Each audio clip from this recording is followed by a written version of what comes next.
think today will be a thinker or a non-thinker? I mean, they're all thinkers. Are they? I think so. You think so? Yeah. Okay. I think so. My goal is that whilst people are listening, at some point they go and have to have a discussion with themselves or whoever they're sitting with about what we're talking about. And they're like, okay. Wait. We gotta pause right there. What do you think about that? Do you agree with them? No, I mean, I sort of see Jay's point. Right. And it's like, no, here's the thing. Here's why what I think about that. I agree to an extent. But for me, so I think either the things that I think get people to stop for that, at least personally for me, are either when people have like a some sort of like deep sort of thought about a thing, or a highly relatable common thing, which I think are sort of our sweet spots. Do you think that the discovery of new, highly relatable, like, aha moments is disintegrating? Like there has been so much commentary and like social introspection like through all the various media platforms that like it's real, like, you know, at one point in time I feel like this was like the job of stand-up comedians, was to be able to step into an arena and sort of be like, these are all things that most of you in this audience here today, you've experienced these things, and when I say them out loud you're gonna be like, oh my god, so true. Yeah. You know, and it's like that used to be the goal of like a small handful of individuals, but now there's like the whole internet. There's TikTok, right. There's Instagram, there's Reels, there's Shorts. So many people have a platform to be noticed with such observations. Yes, exactly. Yes. Yeah. Well, I mean, that is true, and I think the load is shared by more people than ever before. If load is the right word, the opportunity to discover those sort of like shared experiences is greater than ever before. But like, I will get fed a ton of like just sort of like relatable parenting memes on my feed all the time, and so many of them are just like, you know, one hair's breadth difference from another, and they all make me laugh. And it's like I think sometimes the trap that we or any content creator can fall into is that like, I covered this sentiment once before ever, and therefore I cannot touch it again, right? Kind of thing. Where it's like, I talked about that and I addressed my opinion on that in 2015 in a video, so like anyone who saw that would know that if they watched this video and I said it again, they'd be like, wow, he's already said this before. He said that before. Give me something new, dude. And it's like, I think you can really get stuck in that rut, but ultimately, like, it's okay to bring up a sentiment more than once because that's just who you are. Well, and that's the thing, is that like we're complex creatures, but like we have a finite number of touchstones, and I think especially this becomes more and more true. I think I've noticed it as we've gotten further into the pop, but like as my life has like really started to like dig roots deeper, and like my career has been established for a period of time, and my family has been established for a period of time, and like my friendships and my home, and like, you know, it's like you reach a certain point where it's like, I go to the same places, I talk to the same people, I go and dine at the same, you know, restaurants, like, right. Like you sort of find yourself in like, how many like brand new unique experiences or like opportunities to see a brand new perspective did I truly give myself in this past week? Well, is the goal of existing to give yourself new perspectives every week? Well, no, I mean, not necessarily.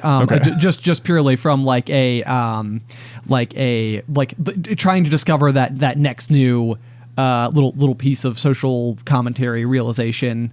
I think there's tons of that to be found within routine. Okay.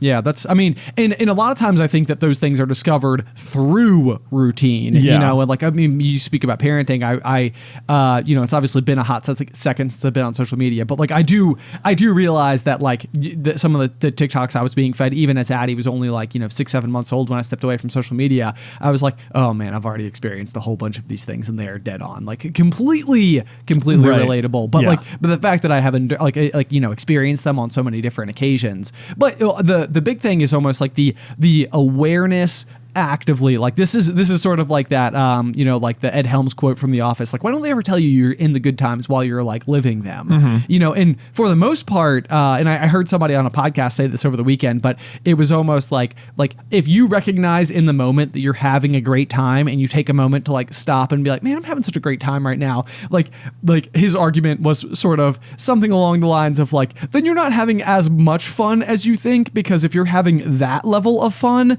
you don't pause to appreciate the fun that you were having in the moment. You're fully focused on the moment. I think there's some truth to that, but I would also argue that this past weekend we went out on like a mountain bike ride. Yes, we did. And I mean, like, I had so much fun. Like, it was an absolute blast. And the way mountain biking, or at least the way that our group rides tend to go, is that there will be like a 5 to 15 minute section of like riding the trails, getting from one spot to the next, and then there will be like either a fork in the path or a nice clearing or a level spot, or like we need to we finished that trail sort of moment where like you just sort of wait for everyone to catch up and reconvene and catch your breath, take a sip of water or whatever. And so like I think when we get to those break points, a lot of times it'll be like, because you're not in the act of cycling, it'll be like, oh my God, having so much fun right now. Oh, but yeah, then like yeah. you can quickly like not focus. It's like there is an obvious break point, but then once you get back into it, it's not like as I'm riding, I'm like, I'm having so much fun right now. It's like, now I'm back in the act of having the fun, and being zoned in on it rather than like internally addressing the amount of fun I'm having.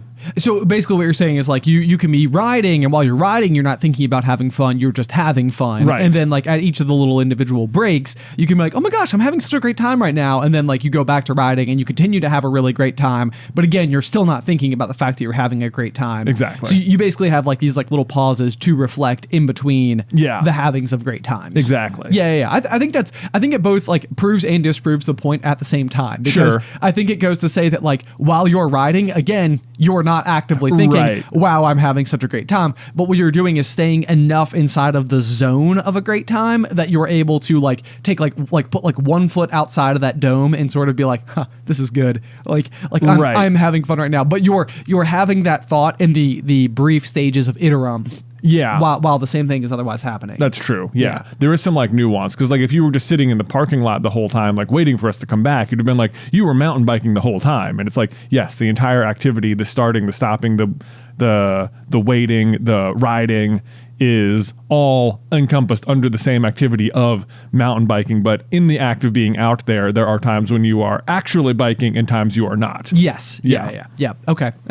I like that. I like that version of it though, because I do occasionally have these moments myself. Like if I'm on vacation and the family's like all like sitting around, and you've got like your freshly popped ice cold beer, and everybody's like in a rocking chair, and there's just general chatter. Like sometimes those are the moments where I'm like, man, this is great. Yeah. Like you're sort of like everything is like as it should be. Like you do all of the exertion of energy and resource and commitment to your day-to-day life and everything, so that at some point you get to have that moment.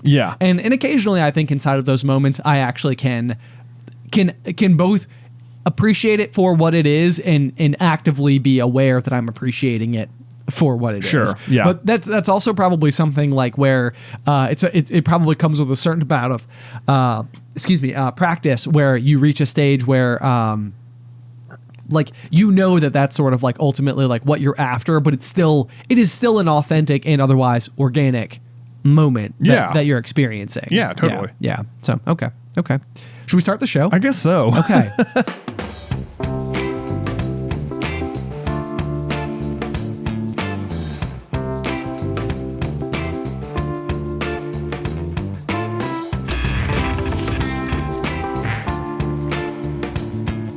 What's poppin', everybody? Hello and welcome to Popcorn Culture. My name is Ben Carlin, and I am your host. Here with me today is my brother Jay, who will be in every episode. I'm back. We're off of Thanksgiving break.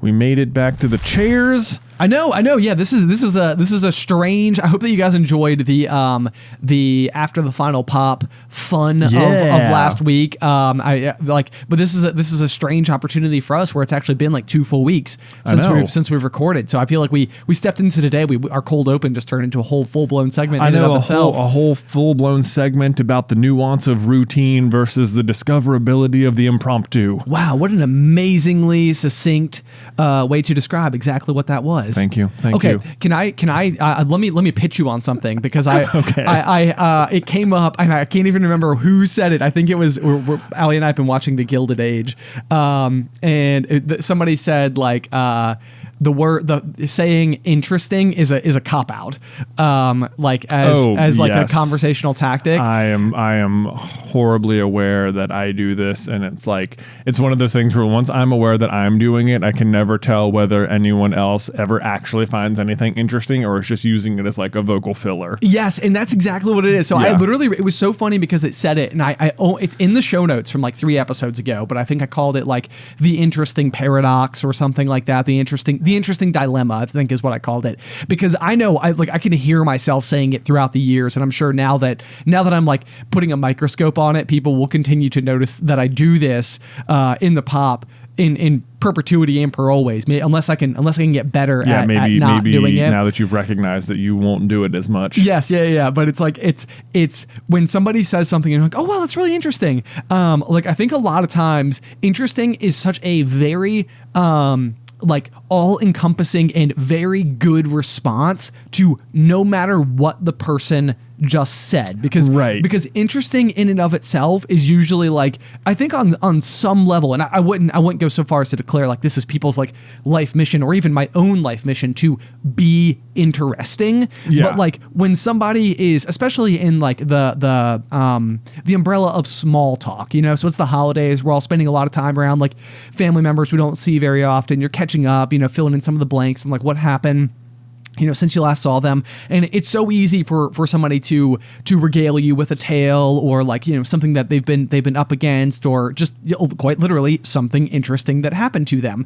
And so it's so easy to respond to a sentiment, a story, whatever from somebody else and go, oh, that's really interesting. And it's like, the thing is that like, it's such a good way to be like, oh wow, that is incredibly interesting. I've never thought of that. Validate your story. Yes. What the paradox is that if it were truly interesting, you'd be engaged enough to say something other than comment about how interesting it was. Yeah. So almost always it's like you can get that clarify. Wait. So what happened? Yeah. Wait, no, they said what? Right. If you're really interested, you'll have a different follow-up. Yes. So the irony is that by saying interesting, you're sort of like validating them as a person, but what you're really saying is that wasn't very interesting. But that's the thing. And so this is what I would like to stress. I would like to attempt to stress is that like I think I say it quite frequently, and I do mean it. And like I think probably this is like one of those things where like if you've got a scale of like 1 to 10 and like like 10 being like the most incredibly interesting thing, and I'll probably like sequester myself off in a corner, and me and you are just going to continue to have this discussion for as long as it needs to go. Like there is no time limit. Like I'm not focused on anything else. Like that is the paramount of interesting. Whereas like the 1 is basically just like I actively can't care about this. Like I can't summon the ability to do so. I think that like when I respond to somebody like, oh, that's interesting, it's probably like about a 6. It's like I think we're not at like a stage of like, oh, I need to carry on this discussion and like hear more and elaborate and enlighten my understanding of like what we just encountered. So it's I don't think that I'm like sidestepping being like rude or even like a polite way to just be like, okay, time for a conversation change or something like that. Like that is not necessarily the underlying sentiment for me. I just also know that I lean on this word quite frequently for those 6 related conversational sentiments. Yeah. Where it's like, I don't know if I have a lot more to add to this particular thing, but, but that's interesting. That is true. It's like, I've definitely had conversations where it's like, okay, you've convinced me. I will concede that there's more interesting things about parking lot structure than I would have initially thought. So thank you. Interesting. Yes. I also would like to talk about something else. Yeah. Like, I've done. Have you ever? Okay, this is something I have. Occasionally know myself to do, because sometimes you'll go to like a big social gathering or something where maybe, or like a party where there's like a lot of new people you haven't met or something, or like maybe you only know like a couple of different people there. right.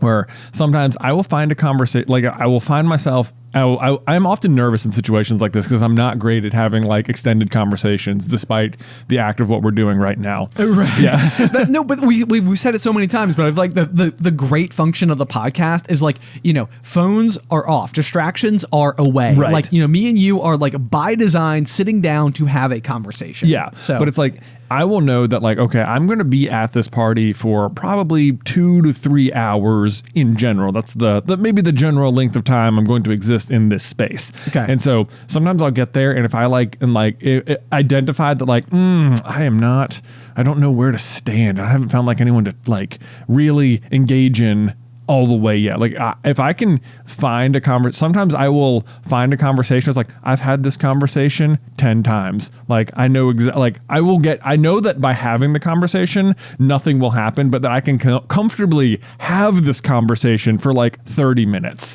So Sure. I'm going to park myself right here and rehab this conversation to pass time at the party. yeah, and this, like in some ways, this is I think like the single topic friendships. Like I think this was like a year one SEB topic, but like I remember there was this guy I went to high school with. His name was Matt, and we had math class together. And I think the whole thing with Matt was that like it was the only thing that we shared. And like while we were in math class, we had like a good rapport, and like traded notes or like whatever. Like sort of like when you sit next to somebody for such an extended period or even like a whole year, it's like you kind of become like pals with them. But then every time I would run into Matt, out in the real world, it would sort of like, do we have any math homework? I can't remember. Like, it's sort of like, it's like, now that I think about it, like, I don't actually know anything about you other than that, like, we share math class together. Right. And this is something, I think is kind of interesting. I did it. I just Yeah. But let me explain why it's interesting is because like inside of social, like people might be good at being social, and sometimes I wonder because we have a pair of friends who are like the like they would have existed in the world of like socialites, like back in like Downton Abbey type of existence. Okay. They're our good friends Thomas and Ashley. Okay. And they are amongst like the best people to just like be, out to dinner, to have over to dinner, to be at a party with, because they are like, they're like interviewers of friends, like, so they'll get in there and they're like highly engaged. They're very like I feel like they're able to go from person to person. They're able to go and like take in everybody's story. They genuinely care about like, right. What you have to say. And sometimes like what I feel guilty about is I will often like be like, I'll leave like a conversation with one of them. I'm like, wow, that was great. They're like, what a great conversation. Like, and I'm like, I didn't ask them anything about themselves. I know, they're like professional conversationalists, and like I've watched them at it for like years now, where it's like sometimes I'll arrive at like a social thing and I'll be like, well, I don't know anyone here, so Beth, I'm gonna be next to you the whole night. Right. Yeah, like, yep. That's where I'm gonna be. Whereas like I will watch them and they will like purposefully like sit at opposite ends of the table and like make sure that they are not each other's crutch, and like at certain points be like, all right, well, I've talked to you guys for a while. I'm gonna try and get to the other end of the table and talk to the people I haven't yet, because I got to talk to all those people and I have to have a touchstone with like every single person here. And I'm like, but it's like, it's not like performative. You're right. It's like, it's the difference between being performative and actually caring. Yeah. Which they do. It's like, they're very intentional with their friendships. Is I think what it comes down to. That's a great way to put it. Yeah. And so that's amazing, because I'll do the same thing. So like, very often you go to like a party or something like that, and it's like everybody, I think it's like instilled into us, like when we're in middle school or high school or even elementary school, like one of the kids in the class has a birthday party, and it's sort of like who's on the invite list and like what's the right thing to do, or like if you're having a party in elementary school, do you just invite your entire class, because otherwise it's rude to the other students who you then don't invite, and then you've made it like this inclusion exclusion type of situation or whatever. So I feel like as we get older, this continues to be true. When you're in high school, you want to be invited to the party. When you get in college, you want to be invited to the party, like whatever, like you you want to be there like where the rest of the people happen to be. Right. But then I also know that like oftentimes I will go to the party, I will be surrounded by people, and I will find my people, and I'll usually stand in the corner and talk to them for most of the night. Yeah. You know, and it's like there's 200 people here, and I spent the entire time talking to the 6 people I would have hung out with if we didn't come here. Exactly. Yeah. It's like, look at us. We're at a party. We were invited. This is so cool. Nudge, nudge. Yeah. By the way, let's just talk to each other like we almost always do. Yeah. You know, which I think is like one of those big things, like, you know, like the mark of a good party is recognizing that this is a common behavior of people and trying to figure out how to disrupt those waves and figure out how to get people like, you know, engaged with one another that like maybe don't always know each other. Because there is something really great about getting to speak to somebody for, you know, the first time or going and like, you know, there's a whole world of new topics when it comes to meeting a new person where it's like, we have no idea what shared interests we have. I have no idea what interests you have that could like spark something inside of me, you know, that I never knew to pursue before. So like my mountain biking endeavor, like we grew up, you know, our dad was big into it. So like, it's not like it was a foreign concept to me, but I would largely say like would occasionally go out. I feel like we did it like, you know, some like rails, what is it? Rail trails. Yeah. Yes. Rail trails. Yeah. So we live in like a train area of the world. And sometimes there are sections where there used to be trains that are now just bike paths. And because trains can't really go up hills, they're usually just long, flat, straight places to go bike. Yep. So growing up, we spent a fair bit of time on bikes. We did lots of stuff like that, but we weren't necessarily always like,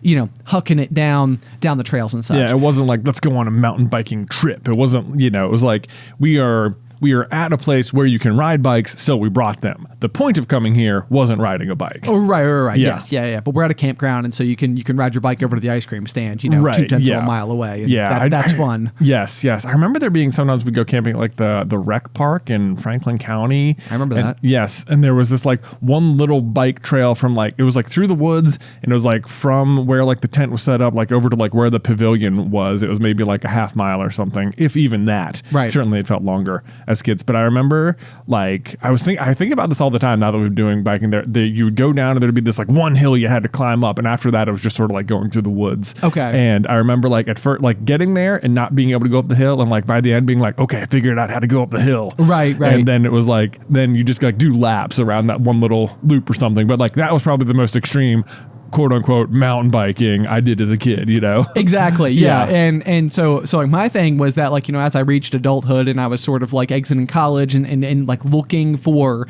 you know, like what are my interests as an adult, you know, actually going to be, because I'm sort of out living on my own for the first time, and I'm like getting to like sort of make some of these decisions and trying to figure out like, you know, who I am. And so I remember being at a party one day and I was, you know, just chatting with a, you know, like a mutual acquaintance, and he was sort of like, you want to go mountain biking on Tuesday? And I was like, yeah, I could do that. I could probably, you know, make that Yeah. work. And, you know, I think partially I was like, I've just been engaging in good conversation with this new person, and I'm hopeful at the prospect of making a new friend. But like it was like one of these things where it was like,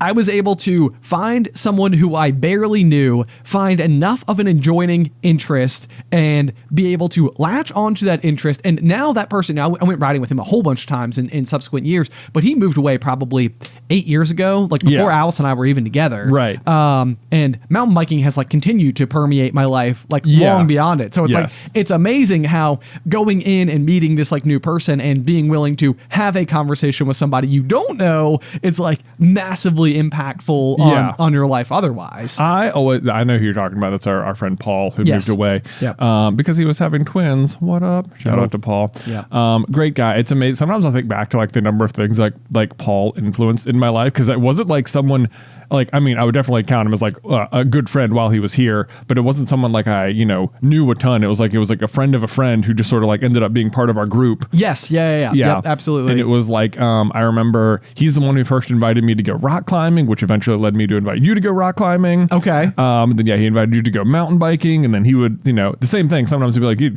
just want to go skiing, and it'd be like, well, Paul, I've met you a couple times, but yeah, I'll go spend a whole day skiing with you, just you and me. Certainly, you know? we can talk on the lifts Certainly all we can day do long. long. with it all day, which we could, and the drive. And it was like, so it was really good. And like all these, like he was very good about being intentional with his interests and just inviting anyone. And I remember that's such like an aspect, I feel like, of your early 20s, or maybe certain activities where it's like, especially skiing or like mountain biking, where it's like, it's nothing stopping you from going by yourself other than it's a long drive by yourself and a lot of time by yourself. Yeah, right. Just I don't have this gene. Like I am not like a go and do activities on my own type of person historically, largely. Like I struggle with that a little bit. Yeah. Well, those activities in particular are ones where it's like you typically want someone else there just in case something goes awry. Absolutely. Right. Yeah. Like, but you're right. Like, it's interesting. Like if we live, if you just lived at Snowshoe or something for like the season, would you go skiing by yourself? Would you just wake up and be like, anyone going skiing? Anyone want to come? No? All right, I'll be out there. Right. Yeah. I mean, it might be a little bit easier if it's quite literally your backyard. Right. Exactly. Yeah. That's a fair point. That's a fair point. And at that point, even if something goes wrong, it seems like your support system is at least somewhat adjacent. Yeah. Exactly. Like not terribly so far away, but it does feel like one of those things. If you go out to the mountains into the heart of West Virginia where there is no cell service, by yourself, and like skiing, not the least dangerous thing you could do. Yeah. It's like I've been a whole bunch of times and been able to, knock on wood, come home without incident. However, there is always that thought of like, well, what if something happens and then I'm just up there by myself? Right. Yeah. That's really going to be no fun. I'm gonna have to face a broken arm all alone. Which doesn't seem like a great time. But anyway, I mean, it all comes back to the word interesting, because it's sort of like this to me was going to a conversation and him being like, I go mountain biking. Oh, that's interesting. Should we do that? Yeah. Right. But I think it's kind of fun, because I also think then as you're entering all of these conversations, it's almost like what helps spur along the conversation, because we mentioned like our good friends who are conversationalists, but like they are good like interviewers. Like I feel like they go in and they're like it's all about you. I'm going to focus on you and what's going on in your world and your accolades and your goals, and let's make the interesting thing about it is that their interest is conversations. And that that's the thing. Right. Like I think that they are people who can very much live vicariously through the narratives that you tell them. Mm-hmm. And so interestingly, again, I have talked to this exact couple before, the husband Thomas, and I told him at one point in time that the Murphs that I was doing, and I was like, because in my rock climbing career, my hobby, time I spent rock climbing, I was finding myself at that stage where it was like, I am needing to find like ways to strengthen myself even more than just by simply climbing, because I am like reaching the limits of what my natural abilities are allowing me to do. Right. And so I started doing a workout called the Murph. Quite a lot, way more often than you should. But the Murph is basically run 1 mile, 100 pull-ups, 200 push-ups, 300 air squats, and then run 1 mile. Yes. And for a while, I was doing it weekly with you and Beth, who would come over and participate with me. And I do remember telling our friend Thomas about this particular thing and him being like, what? Just sort of like, that's a mind-blowing, kind of physical endeavor or whatever, and he was incredibly gracious and found my activities to be very interesting, which made me feel good. But then, I spoke with him like a year later and he was like, one day you were telling me about the Murph, and then I was like, I should go and do that. I don't know the last time I did a pull-up. So he was like, I started doing a whole bunch of pull-ups. Yeah. It's just like, the thing that was interesting, see, I'm explaining it, I'm working on it, to me, was that he made a conversation all about me, but then he did glean something from that conversation and actually like enacted, like it impacted him then going forward. Like he then like, found his own way to now interact with this new endeavor. Yeah. Which this is like a kind of self-confidence that I think it is like impossible for my brain to conceive that like anything I say will have some sort of like impact on someone else. like, you know, it's not like, oh yeah, it's like if I had a conversation, it was like we had conversations because we were at a party, so you talk to people, but it wasn't like, you know, but like that's it, you know. But it's so interesting from my perspective, because like you as my older brother were influencing so much of the things that Impossible. the ways in which I like interpreted the world, Sure. like, you know, like as I'm growing up and stuff like that, and like, you know, the things that stood out to you, the feedback that you gave, like if this was cool, if this wasn't cool, like, you know, all of those things were influencing me on such a massive level. Sure, yeah. You know, so to hear you say that, you know, I'm like, no, like you absolutely have things that are having impact on people, that are like staying with them and then like driving the ways in which they interact with the world. Man, maybe I should be trying harder. Maybe you should. But like, so like, how willing are you? Because this is the other thing too, is that like, I think like on both ends of the spectrum. So I have been the person who has gone to parties before and had somebody be very, you know, interested in letting me talk and asking me a bunch of questions. You know, like the job, for example, that we do is like unusual, at least. And so it is not uncommon for people to be like, how does that work? You know, I mean, not the least of which was, you know, of course, my father-in-law, when I first met him, being like, okay, how do you make money? Like, what? Explain this to me, because it's not very clear from where I'm standing. Right. Like, okay, hang on one second. You know, but then on the other end, I have sometimes found myself, you know, at parties being the person who is then the interviewer, so to speak. So being like, okay, like I'm going to go up to somebody, I'm going to learn things about this person. And I say this as if this is like a premeditated like plan. Not necessarily the case. I just think it's sort of like I'm probably waiting on some level to see like which direction the conversation will end up going. And so I just think I've been on both ends of it. So sometimes I will go in and, you know, you start to ask somebody about like, oh, how, you know, how's this going? Or like let's some conversational touchstones, you know, like tell me about what you do and like whether or not that expands into a greater conversation or not, because my firm belief is that every single person's job is interesting whether or not they realize it. Sure. You know, so it's almost like, and this is talking about someone's job is sort of like talking about the weather. It's like the lowest hanging fruit. It's sort of like, oh, what do you do? And so you and I have both had this discussion before, which is like, sometimes it's a game when you go into a conversation to see how far you can get into knowing somebody without asking the age-old question, what do you do? Yeah. But like a lot of times, what do you say in terms of like, how much are you willing to expand on topics, or how much are you aware of the dance that is a conversation that is almost like if somebody asks you a question, your obligation to keep the ball up, so to speak. Yeah. To throw the ball back, you know? The pressure is immense. It's on immense. Me. Okay. Yes. Okay. I feel walk me through how you feel. Often, like I'll be in a conversation, I can tell like someone's like, oh, like this is going to be hopefully an easy person, or I'll feel like this is an easy person to talk to or something.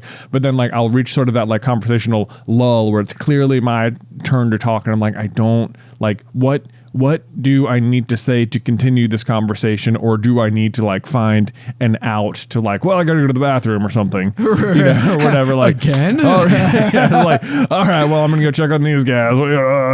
Sorry, you know, whatever it is.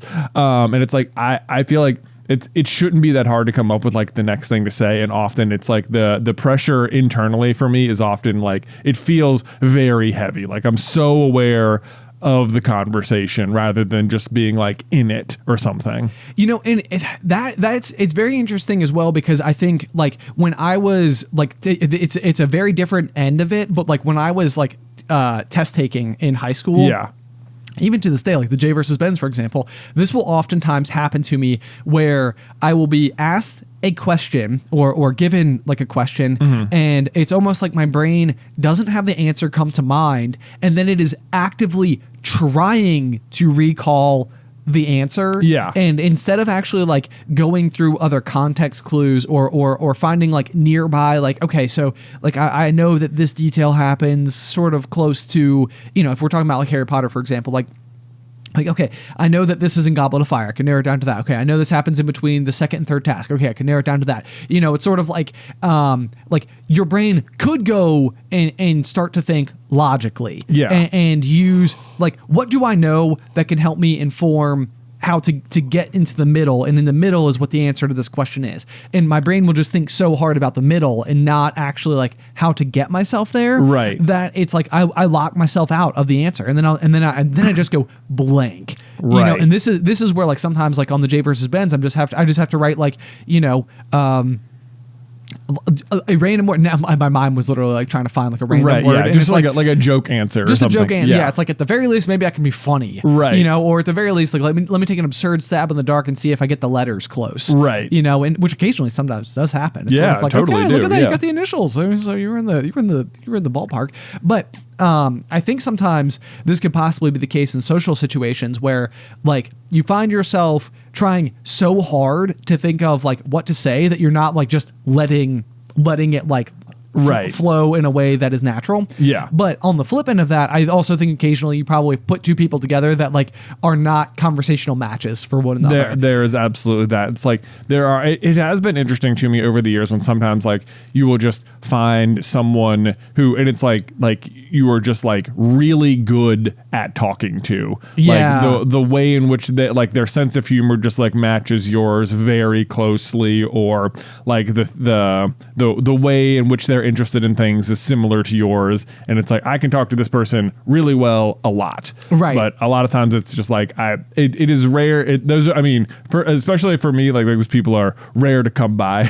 Right, I know. But, yeah, I think I've talked about it before on the pop, but I had like my soul friend who I met back during my days at Petland. Oh yeah, you know, and that was just like one of those people where it was just like I like walked up to them and it was just sort of like, wow, we get along immediately and extremely well, and pretty much all the time, and we've battle tested it and like spent a lot of hours together, and it still holds up there, you know. And it is always like incredibly remarkable when that comes about. Mm-hmm. But then on the other end of this is shared interests. Like shared interests are like the ultimate way like to always have something to discuss. They absolutely are. Yeah. This is okay. So this is like I've discovered this a lot with our friend Big Steve. Yeah. If you watch the other thing, like you know, he was your roommate in college and stuff. It was in your grade in high school. Yeah, we've known each other since we were 11. Yeah, and we've gone like mountain biking a ton. But like in the past couple years or so, me and Steven have discovered this shared interest of like competitive Pokemon cards. Yes. Which yep. I mean, certainly you are still your interest in Pokemon cards is, you know, a lot. Yes, but you don't care about playing the game as much. No. Yeah. So I mean, it's not. I don't feel excluded from this particular like joint interest. It's just sort of like the way in which I interact with it is just ever so slightly different from the primary way in which you guys interact with it. Yeah. But so and as a result, though, Steven and I have been on like 3 separate trips to like different cities in America together, where we've like, you know, shared a hotel room and like gone and played in these big regional tournaments and gone on like road trips together, and it's just me and Steven out there the whole time. I know, yeah. It's remarkable. Yeah, it's like and you know, you always have like you know, you can always talk about Pokemon cards because that's what we're there to do, and that's like the point of the trip usually. Right. But it's like you can't only talk about that for, you know, 48, 76 hours or whatever. Right. You know, like the whole weekend, the like, whole trip. Yeah, So, drive up, drive back. Yeah, meals. It's always interesting to me at the sort of stuff that you eventually start like, you know, discovering about each other's personalities and stuff, and situations like that where it's like, well, you're going to have to talk because you're going to be in the car together for like 5 hours, and then you're going to be staying in the same hotel room, and you're going to have at least several sit down meals with this person, you know? Right. Yeah. Yes. Yeah. You're gonna need to like start to weave in the ins and outs of sort of like who this person is beyond that shared interest. But I think a lot of times like that is why like I mean, like Allie and I always talk about this, and it's so interesting because I feel like we grew up with like hobbies everywhere. Yeah. You know, like hobbies are like our family's like identity, you know. Yeah. It's just sort of like everybody in the household is sort of like got something that they latch on to, and almost everybody in the household is able to share that interest with at least one other person in the household. Yeah. You know, like I'm just talking about like the competitive card playing, like you and our younger brother Tyler, you know, I think growing up like would do lots of like Yu-Gi-Oh tournaments together Yeah, and stuff we like that. would. Like it was almost sort of like this interest that like sort of like bunny hopped me sort of like as like the middleman there in the siblinghood, so to speak. Yeah. Where like this was something that like you guys shared that like I wasn't included in, but didn't also feel excluded in because I just sort of had other shared interests with both of you. Right. Which becomes its own thing. But it's fascinating to me because like Alice has a family member who we're doing like a school. She's a school teacher, so we're doing like a night where we're gonna go and participate in something that she's throwing for her class. Yeah. Like where people can come out, and it's sort of like a career night type of thing, and kind of talking about like the different things that we do. And she's like, oh my gosh, like, me and this person have like so much to like talk about. It's so interesting how having like a shared interest like really expands like what we have to discuss. And I'm always like, exactly, Alice, exactly. Like this is like, like I feel like Alice came into our relationship and she was sort of like, it seems like you're trying really hard to get me interested in a whole bunch of different things that I'm not already interested in. It's like, I am doing that. You have hit the nail absolutely on the head. Like, does this work? No problem. Does this work? Nope, no problem. Okay. Yeah. Like, because to me it's like, I love having that thing where it's just sort of like, oh, there's a new movie coming out in this world that me and you both enjoy together. Or, like, oh, did you see they just like came out with a new product for that bike, like a new bike part just got released. It's a game changer. Like, right. Let's talk about that. Yeah.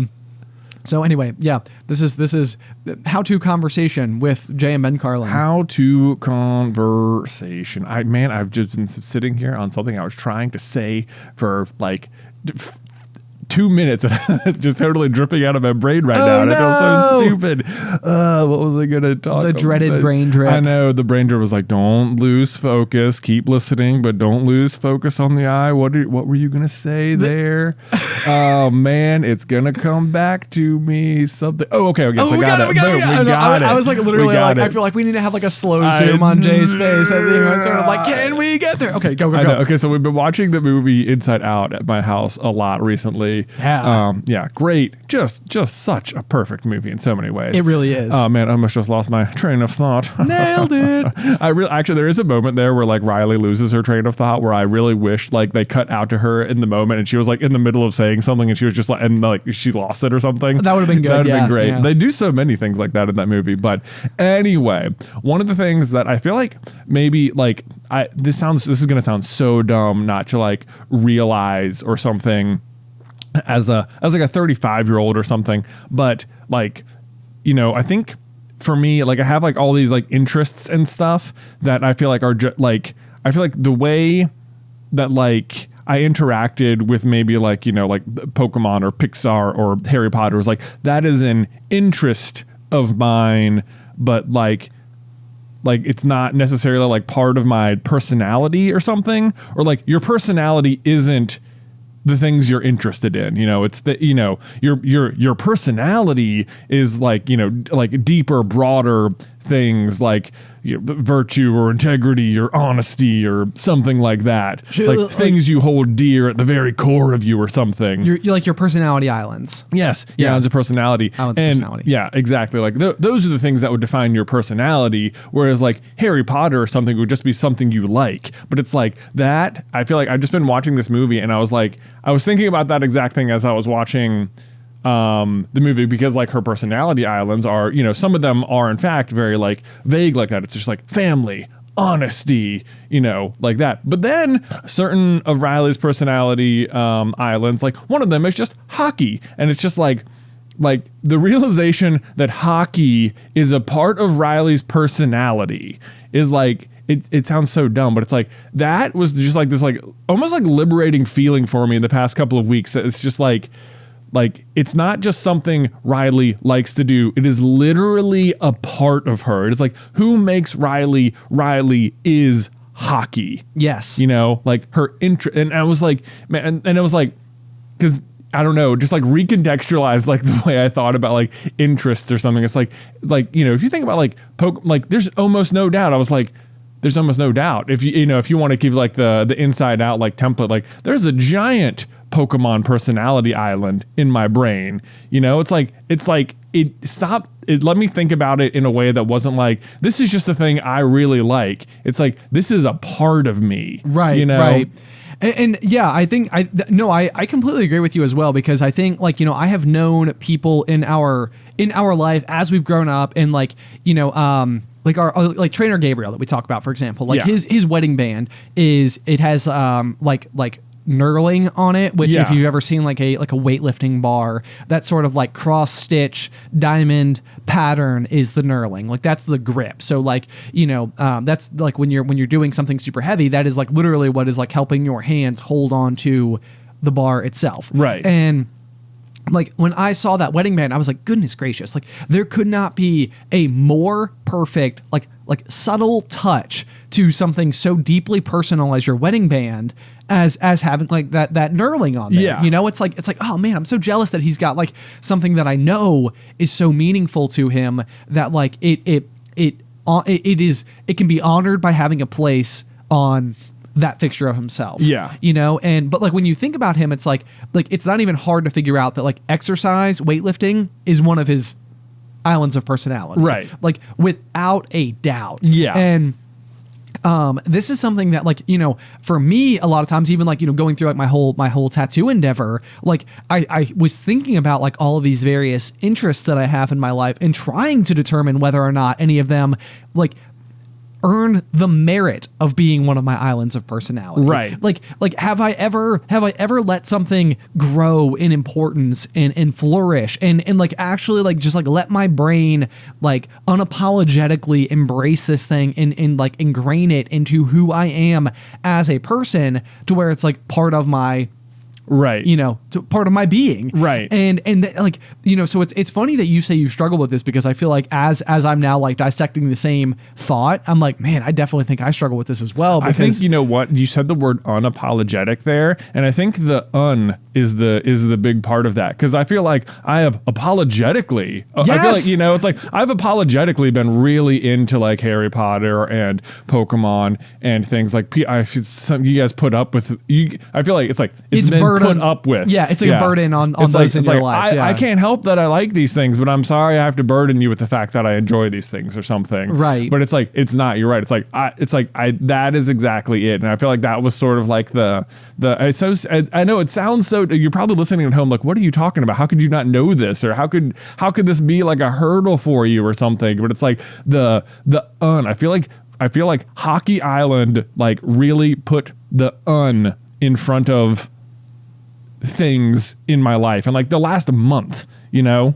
Right. So so people need to stop being apologetically interested in things and be unapologetically interested in things. Like accept that it's not just a thing you like, but that it is a part like of you. Yes. Like it's not that like, oh, it's not like, you know, it's like, oh, what are your interests? You know, I feel like that's the difference. Like, what are your interests versus like, you know, tell me about like your personality. It's like same thing. Like right. Think of them as the same. Like it's not like I'm interested in Harry Potter. Like if that part of me died, a whole piece of me would die. Right. You know, right, like if you took that away from me, I would not be me anymore. Right. Like something integral to your existence. Right. No, I get that completely. And like the thing that I think that I frequently do, you know, this is I think probably the ultimate dismay of like the people pleaser personality, is that I think a lot of times like people pleaser is like a giant snow globe over the rest of my islands of personality. Mm-hmm. And it's almost one of these things where it's like, more importantly than anything else is to not cause like external harm or discomfort to any other person that I am with in any way at any point in time, always and per always. Mm-hmm. And I think that like part of what that means though is that like if I am interacting with somebody and I know that I need to close off one of my islands of personality, then I have no issue doing that on behalf of the other person. But it's like sometimes I wonder, it's like, should this be like a signal to me that it's like, Ben, if you're having to close off a portion of your personality just in order to like be around this particular person, like one, either maybe you're doing it unnecessarily and they wouldn't mind at all. Mm-hmm. You know, like maybe it's like don't do that, like be yourself, you know, like that is the important thing. Or recognize that if you need to close off one of your islands of personality to be around a person, that is like a signal that's like, it doesn't mean that there's like malice involved, it doesn't mean that like we dislike each other, but it's like maybe this is not the person for you to go and spend a whole bunch of your time with, because like they are literally the byproduct of being around that particular person is that you have to close off a portion of who you are. It's so funny that it's like we have like inverted problems with talking to people, where it's like you're so concerned that anything you say will be the most impactful thing that like hurts someone ever, and I'm concerned that I'm incapable of saying things that will impact people. Interesting. You know? Yeah. Like that it is so. You're right, though. Yeah. I think that is like a correct assessment of at least our own perceptions, exactly, if yes. not actually not how it is. Yeah, because no, I do think, and probably on some level for me, I ruminate a lot. So like, oftentimes I will go through and. Like I used to, this was an honest to goodness theory of mine while I was in college. So without going too deep into, the behaviors of a college student, but I would have these hangovers, and these hangovers were the absolute worst. I have such a left turn. I'm going to write it down. Okay. But so if there was like one thing to know, and any of my friends in college who had spent time with me, and it wasn't because I was ever going and doing things in like a completely reckless manner or pushing myself like to such an extent that I had like vastly overconsumed or something. I was just like embarrassingly like not even embarrassingly, because there is no standard for this, but like just a major lightweight, I guess is what it would come down to.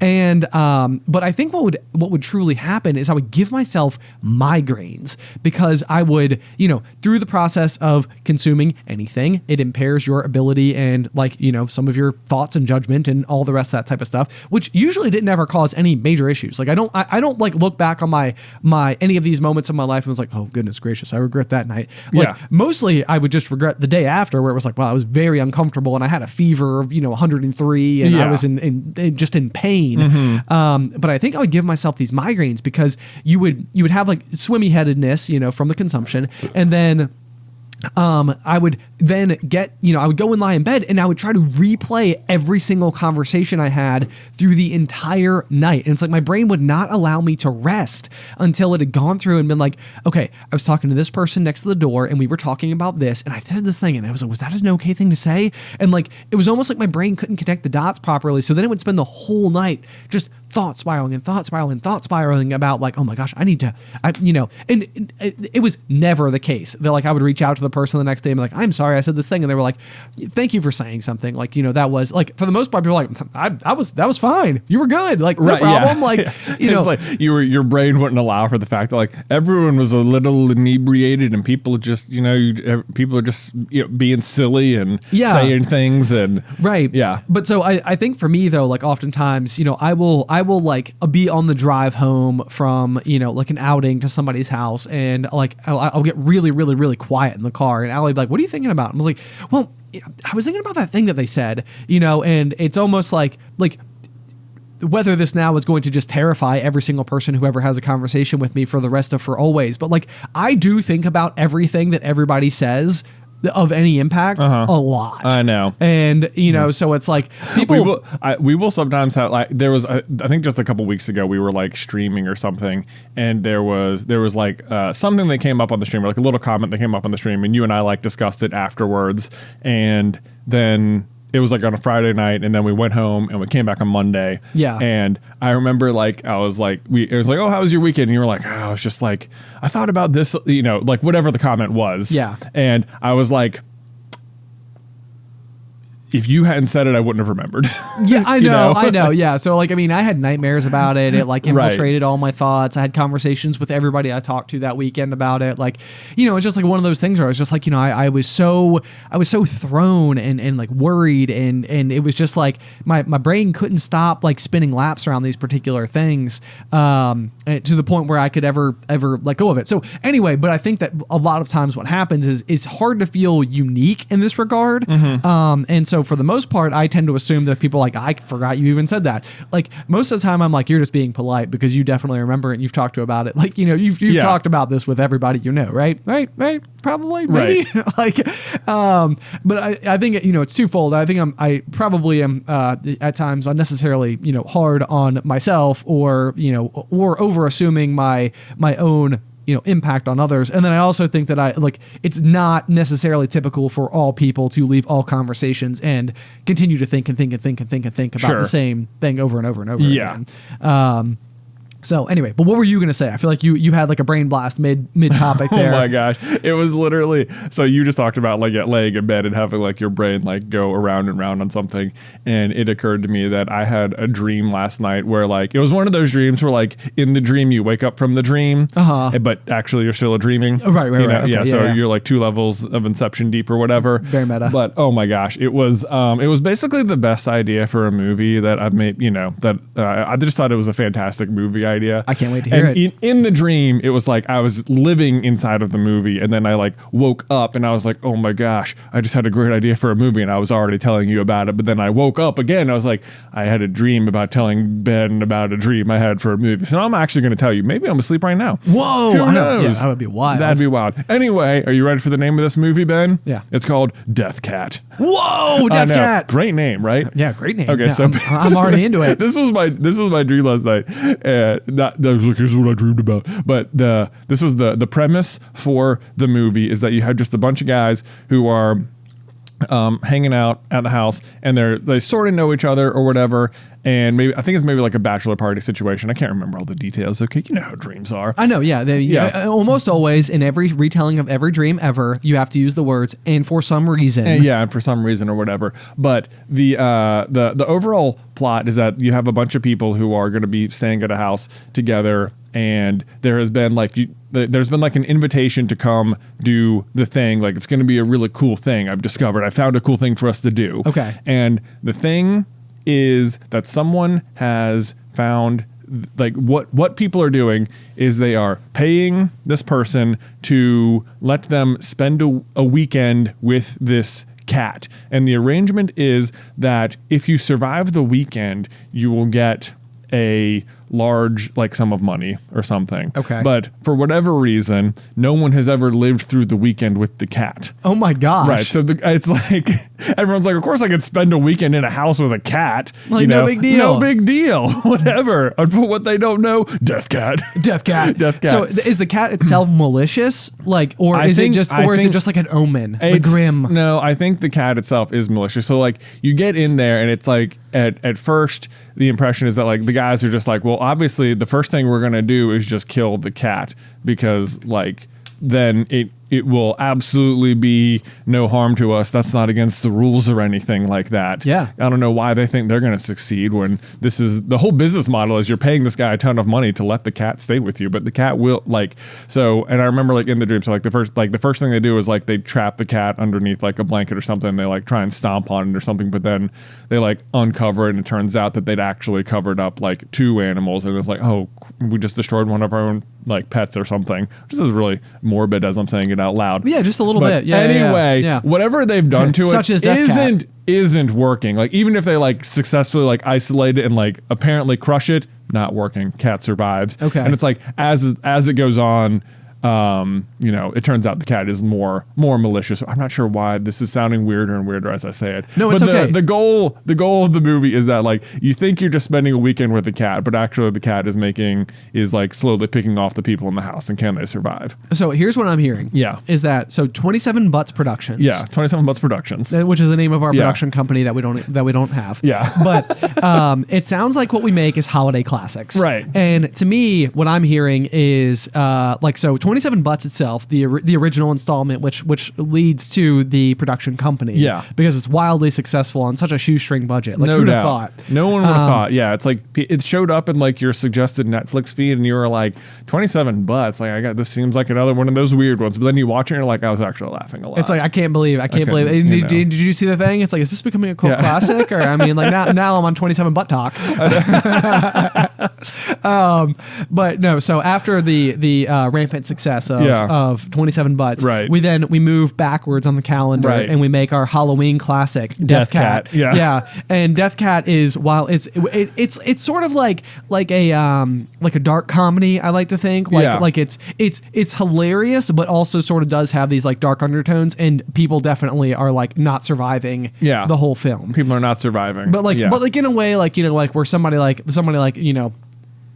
falls down a chute or something like that, and they're just gone, and everybody else is just sort of like, well, I guess we're gonna have to make without Bill. I think the mystery is whether or not the people are like, what you're right. It's like, are people like being killed by the cat, or is the belief that the cat is deadly, like leading to deadly accidents? See, and I think that's exactly it. Like, I think that would be like sort of like the hilarious twist that's unfolding as the story unfolds. Right. Walked myself right into a conversational loop there. But like, yeah, I think it's almost like everybody walks in and there's such high stakes involved that everybody is looking at the cat as if like the cat is going to do something incredibly dangerous. But I like a world where it's like, because everybody's so worried about it, they're going to such extreme lengths to then be like precautious around it. Right. But it's like all you have to do is let the cat live in the house with you for 2 days. Yes, and I mean, it goes back to, I think I've given this example before, but we went to a cross-country camp once upon a time, and there's this team building exercise where they take like a 10-foot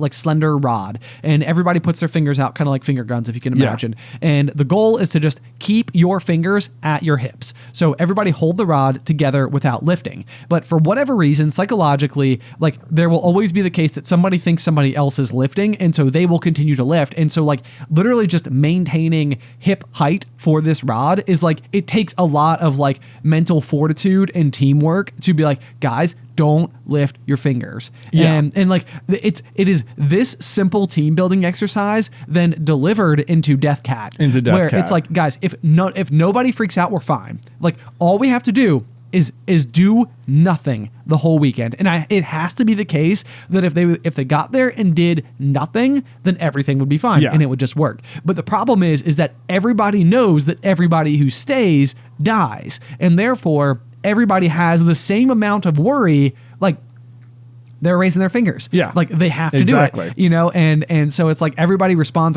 so aggressively accordingly to the otherwise proposed stakes. And yeah, so I like the idea that like the movie ends and like, or maybe even like the movie starts and the cat is just like licking like blood off the floor. Oh, so yeah, there's something that's just like, there seems like there's something sinister about the cat, and maybe there is. We don't know. 72 hours earlier. But so like what? Yeah, exactly. Right. 72 hours earlier. Cut to that. But like what I thought about, like, so when I woke up from the dream, I was telling you about it in the first place, I was like, in dream, you asked me like, so like, did that make you afraid of cats? And I was like, you know what? It would like, and then I was thinking about it in bed. It was like, it didn't make me afraid of cats, but at the same time, like, if like as I was laying in bed, I was like, I'm not afraid of cats just because I saw this movie. But at the same time, if a cat walked in here right now, I'd be pretty freaked out. Oh yeah. So it also made me think about like the future of movies where you could have like a situation where it's like you can watch it on screen and it's like what idiots with the cat and they can't even or whatever. Right. But then like if you could have like some sort of immersive experience where like you're sitting in the theater and like for whatever reason, maybe if you had like projectors or something where all of a sudden you could look down and there was like cats walking around, I'd be like, oh my God. Like it'd be so much. It'd be like, as an idea on screen, it was hilarious and like not scary at all. But now it's right here. Yes. Yeah. No, I love that. Like, I love that. Like, oh boy, this is a real interactive. It's just a cat. It's just Death Cat. It's just Death Cat. It's just Death Cat. Anyway, stay tuned for 27 Butts Productions. Yeah, right. Death Cat. I mean, now as we continue to work our way backwards, so we go from our holiday classic 27 Butts to our Halloween classic Death Cat. Then like, what is the holiday that would then like come in between there? Come before Halloween? Yeah. What is the holiday before Halloween? Like July 4th? Is it July 4th? Could it possibly be? Like, what do you do in September? Like what? Yeah. Like I mean, there's nothing. Yeah. August. I guess we jumped Thanksgiving for what it's worth. We did jump Thanksgiving. If you go back from, I think we're at July 4th. So wow. Who knows? I mean, it seems like it's ripe for, holiday fun. Right. Plus, then, really what we're looking for is like a summer movie now, because we've had a winter and an October and a fall movie. So we really need just like a summer. So maybe the movie is just called Blockbuster, but it's about like a construction company that busts blocks. It's